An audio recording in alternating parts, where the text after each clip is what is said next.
Hai teman-teman semuanya yang ada di Taiwan, kembali lagi dengan Dapur Bari. Sekarang saya ingin sharing ke kalian semua cara kirim uang pakai KiPay bayar di mesin Ebon 7-Eleven.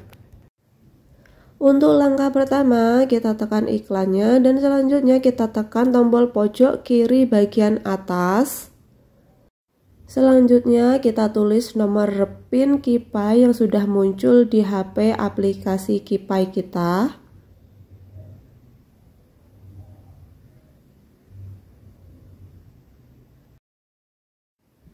Kalau sudah ditulis semua, kita tekan tombol pojok bagian bawah kanan. Tekan lagi tombol bawah pojok kanan.